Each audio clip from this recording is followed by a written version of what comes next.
Lipay nato pag-ayo. And actually, Igsoon, kaning paglipay kamo kanunay. Anang Dios kanunay. But pasabot, dili lang panahon sa kalipay maglipay ang tao.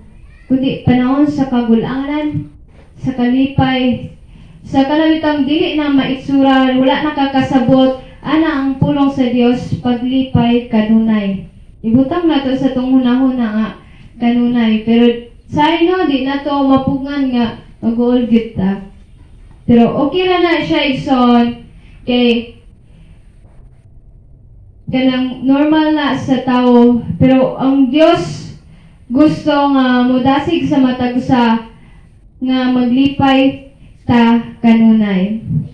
Ana siya sa 5, ipakita sa tanan ang malumo ninyong kinaiya, hapit na mubalik ang Ginoo. Di ba nindot pamalandungon nga hapit na mubalik ang Ginoo? Amen. And grabe taw, nganong maglipay ta kay hapit na di ay mubalik ang Ginoo. Igsoon, wala ta kabalog napagatay oras. Wala ta kabalog kanus agyod mubalik ang Ginoo. Wala at bitaw ta kay namoy times nga nagsayang ta sa atong oras bitaw, nagsayang ta nga bitaw lahi ang atong kanabitang gitagaag atensyon. Kaya ako mo kuan gid ko ana Igsoon sa akong kinabuhi. Nay times jud kadaghang mga panahon nga na-fail ko, kadaghang mga panahon na bayron ako ang Ginoo tungod sa mga bulhaton sa kalibutan. Pag-eskwela, kanang gamit ang tungod sa kadaghang buhaton din makatulog na diretso kay kapoy na kayo din dili na bitaw makahatag og higayon sa Ginoo.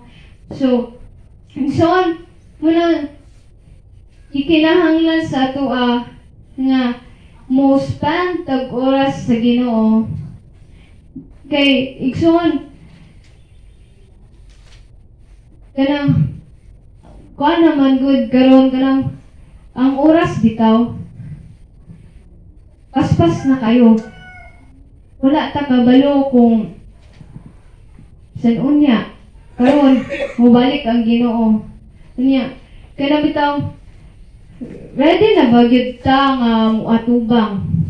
At kinahanglan nato i-check ang atong kaugalingon kung ready na ba ta, kung moabot ng atong kung bitaw pangasawon, kung moabot na ang Dios atong minyuanan, ready na ba tang mga bride? Igsoon gikinahanglan nga sa kanunay ready ta. Sa kanunay isipon nato na bahalag nagka-struggle ta, bahalag wala ta kasabot sa plano sa Dios, pero kay tungod ning saad siya nga hapit na siya mo balik muna atong kuptan.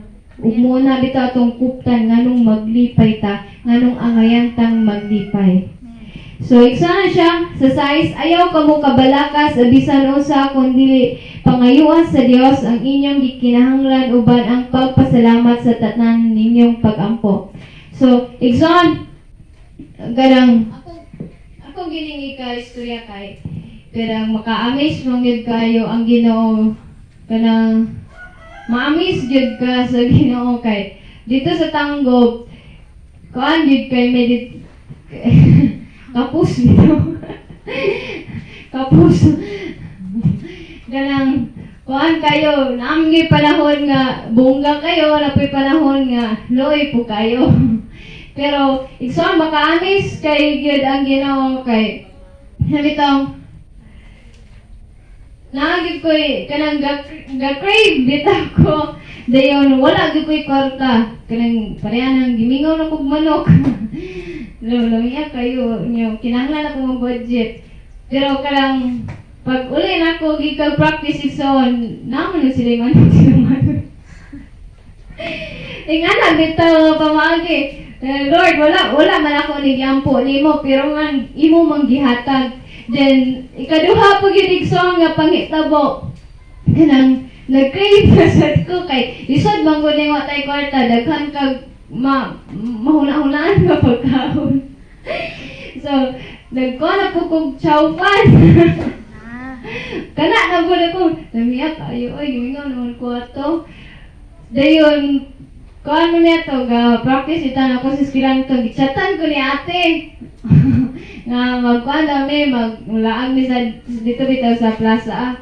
Then, naam po event ato sa gym. Then, naay sa gym, naay din na maligyaw chowking. Dito, taka dito din. Nalaka Lord. Chowpan yun. Kakawang gipog chowpan. So, kanang grabe yun ang gibuhat sa Ginoo. Bisag, wala niyo mong gipangayo sa Ginoo. Pero iya bitong gitubag. Iyang gihatag sa imuha. Kaya, katupong nawalaan kong cellphone, nawala niya kong cellphone. Wala.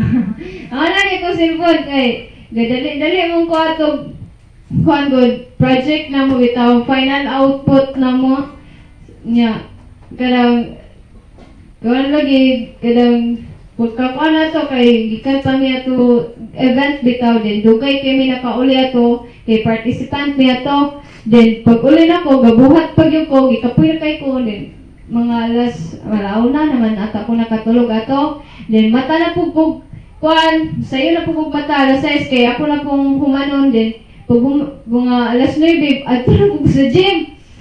Kaya na po yung event, di man pwede din mo to kay ang attendance. So, pag human ato, iwas po, bita ko, pa-print na po, ikapoy na kayo niya. At ato na ko sa opisina, pass na ko sa kong maestra din, manan ko pass, gawas ko din. Nakauli ko sa boarding house, then nangita ko sa cellphone, wala na. Wala. Na ka to. Kanya, kung mga ka-boarding house, sila pa mas nabalaka pa sila na ako. Mas nabalaka, tulog ra ko ato. Nag-dipose good nila. Ang moto, kuhan ko na, sulod ko sa, kuhan man na to sa, na plano ko, tulog na lang ko sa'yo ni ka, ko cellphone. Nagako sa Ginoo nga, Lord, wala taon may kwarta. Ang kwarta, wala na magkapa, tulog ko din. Ana nga kagabi una, gitubag din si Ginoo. Ganang, grabe kaya ang Ginoo din, ang sa kanabitang, sa kadaghan na nawag sa akong cellphone bitaw, balik-balikan bigyan itaw, di gid makontak kay out of coverage. Pero katong gitawagan ko ni ate kay papanihapunon ko niya bitaw, tuwagan ko niya. Nya lahi daw nakatubag. Niya, abi niya kuan kung iyab. Nya di man walang ko iyab. So kuan dito faculty man dito niya. Ang nakatubag pod kaila ra pod niya. So, mo to nga, akong cellphone nabalik, gihatod ni ate sa akong boarding house. Pukaw ko ni ate. Nga na, kamay yung Ginoo. So, gabi kayo ang Ginoo, no? So, kanang bitang, dili ni mo ma-expect bitang pamagi ni Lord kay abigid ako atong panahon lang, dili na ko tubagon sa Ginoo. Kanang bitang, abi ni mo, kanang, nagpakabungol na ang Ginoo sa imo pero ang Dios wala gid siya mausab. Ang Dios gid kanang bitang maayo gid siya nga Dios. Ang gisukli sa Dios akwa kayuhan, maayo ang gisukli sa Dios sa akwa bisan tuod na panahon nga na-fail ko sa iyang pagpangalagad. So, muna igsoon kanang mura gid ay gusto sa Dios sa akwa kung mabalaka man ta ayaw gyud kalimot nga moampo sa iya ha. Okay. Naara gyud ang kasulbaran sa pag-ampo. Nga naman igsoon kay kung moampo mangud ta, makalma ta bitaw igsoon. Kay ana ang pulong sa Dios sa Salmo 46 Gs ano siya nga be still and know that I am God. Muna giingon sa Ginoo nga kanang kalma lang. Amen. Kay siya man ang mo ang atong Dios. Kay, di ba sa panahon atong na sila sa barko, unsay gibuhat sa Dios, nagtulog-tulog lang siya. Ingana lang po tayo son, panahon sa ato, panahon bitaw ng muhampak sa atua, ang bagyo, ang problema, no, sa kinabuhi, ang ato lang buhaton bitaw. Tulog-tulogan na pala, mag-relax lang ta bitaw. Relax lang, good. Mura ginay gusto sa Dios, mag-relax lang ka, kay kaya na sa Dios. Kay usahay mong good, kanang imbes dapat sa Dios ni, para sa Dios ni, kita mo ay nangitag pamaagi aron masulbad ni. So maglisod na nun ta, na stress na nun tag ayo. Whereas nga naay pamaagi ang Dios nga kanang nagkinahanglan lang og tulog-tulog nimo. Ana lang gud ta. Kinaaman ang Dios. Ana man siya. Mo may ingon nga be still and know that I am God. Mo na ingon nga maglipay ta sa kanunay o tulog-tulog. Amen. Amen. Lima.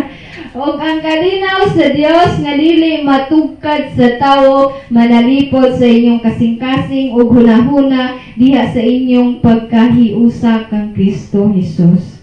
Di ba? Imagine, di ba makuha na to nga kung once nga ato lang atong i-surrender sa Ginoo nga Lord, kanang ako na yung hatag nimo. Kanang bitang wala na gyud kay kanang imo na gyud gi-fully surrender sa Ginoo bitaw. De mong gipangayo sa iya ha ang kalinaw.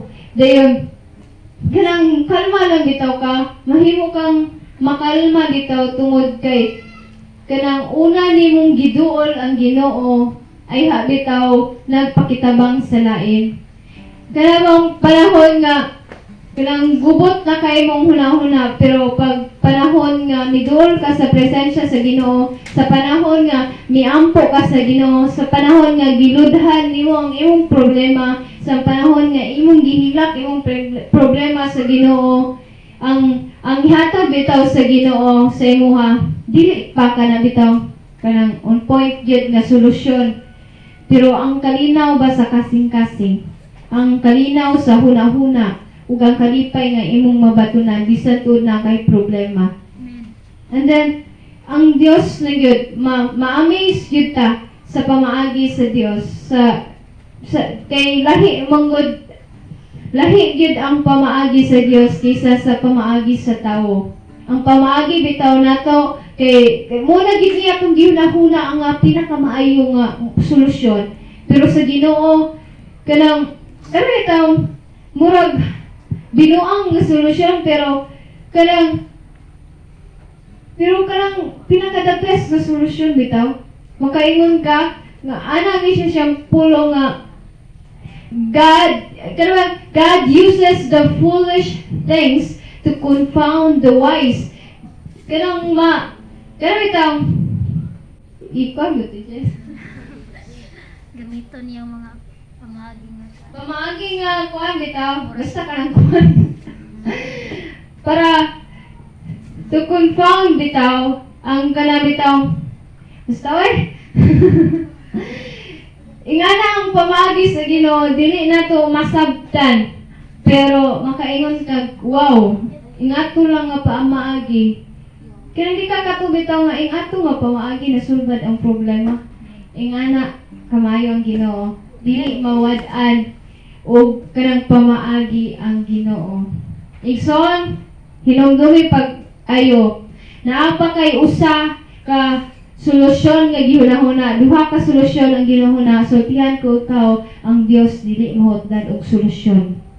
Murang atong ihatag sa iya ug ana ang pulong sa Dios paglipay kamo kanunay. Kay ang kalinaw sa Dios sa tuwa magauban sa atong kinabuhi. Ug mo lang to igsoon, salamat kayo og atong palakpakan og